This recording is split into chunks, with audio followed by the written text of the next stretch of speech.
ආයිබෝවන් පුතේ උතුම් වූ සත්පත්තිනි අම්මා මෑණියන් වහන්සේගේ පිහිටයි ආශිර්වාදයයි ඔබ සියලුම දෙනාට.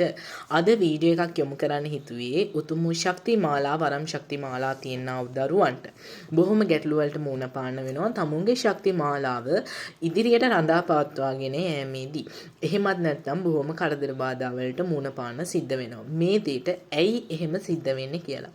පුතේ වරම් දරුවෙක් නම් ඔයා වරම් දරුවෙක්ගේ ශක්ති මාලාවක් කියන්නේ ඥාති දේවතාවුන් වහන්සේගේ ආකර්ෂණයේ හරි විදියට ශරීරගත වීම පමණක්ම නොවේ.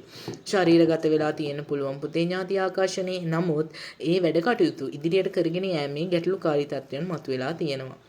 මේ දේදි පුතේ හරියට අපි වරම් දරුවෙක් වේවා හරි කටයුතු කාරණා සිද්ධ කරද්දී ගුරුවරයෙක් විසින් ඒ දරුවව හසුරවන්නේ මේ කරුණු කාරණා කොහොමද තමුන්ගේ මේ ශක්ති මාලා වැඩි දියුණු කරගන්නේ කියලා. එතකොට පුතේ මේ ශක්ති මාලා වැඩි දියුණු කරගන්න පින්පෙත් අනුමෝදන් කරගෙන ඒ කරුණු කාරණා සිද්ධ කරනවට අමතරව අපි පුතේ භාවනා යෝගීව වැඩ කටයුතු සිද්ධ කරනවා. ඒ කියන්නේ භාවනා කරලා තමුන්ගේ මේ ශක්ති මාලා වැඩි දියුණු කරන්න උත්සාහ කරනවා. එතකොට ගොඩක් දරුවෝ අහනවා කොහොමද මේ භාවනාව සිද්ධ කරන්නේ සහ මේ දේ කොහොමද රඳා පවත්වාගෙන යන්නේ කියලා. පුතේ ඔයා වරම් දරුවෙක් නම් ඔයාගේ ඥාති දේවතාවුන් වහන්සේ ඔයාගේ ශරීරගත වෙනවා කියලා එතනින් ඔයා නවතින්න එපා.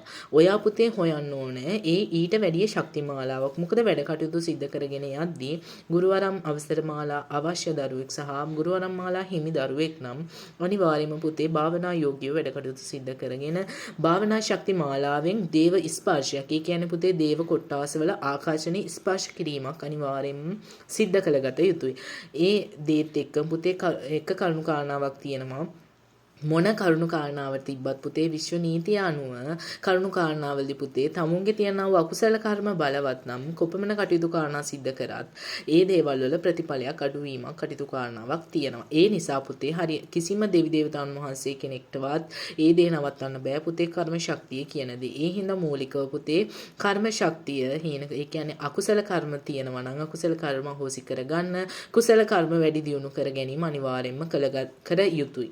ඒත් එක්කම පුතේ ඔයාලා භාවනා කරද්දී නිශ්චල ජලයේ එහෙමත් නැත්නම් ඔයාලා පුතේ යම්කිසි රුක් මූලයක භාවනා යෝගීව කටයුතු කාරණා සිද්ධ කරනවා නම් ඒ දරුවන්ට සුදුසු ආකාරයේ හරියට බලලා ඒ දෙයින් ඔයාගේ මේ දේව ස්පර්ශය දේව ආකර්ෂණ ස්පර්ශය ඔයාලට වැඩි දියුණු කර ගැනීමේ හැකියාව වාසනාව අනිවාර්යයෙන්ම උදාපත් වෙනවා. ඒ නිසායි පුතේ හරි ගමන් මාර්ගයක් යන්න කියන්නේ මේ කරුණු කාරණා සිද්ධ කරගෙන බල ශක්ති මාලාව වැඩි දියුණු කර ගැනීමේ හැකියාව ඔයාලට උදාපත් වෙනවා. එහෙනම් පුතේ අදට මේ වීඩියෝ එක නවත්වනවා. උතුම් සත්පත්තිනි අම්මා මෑණියන් වහන්සේගේ පිහිටයි ආශිර්වාදයයි තෙරුවන් සරණයි. Batini sat kapet putu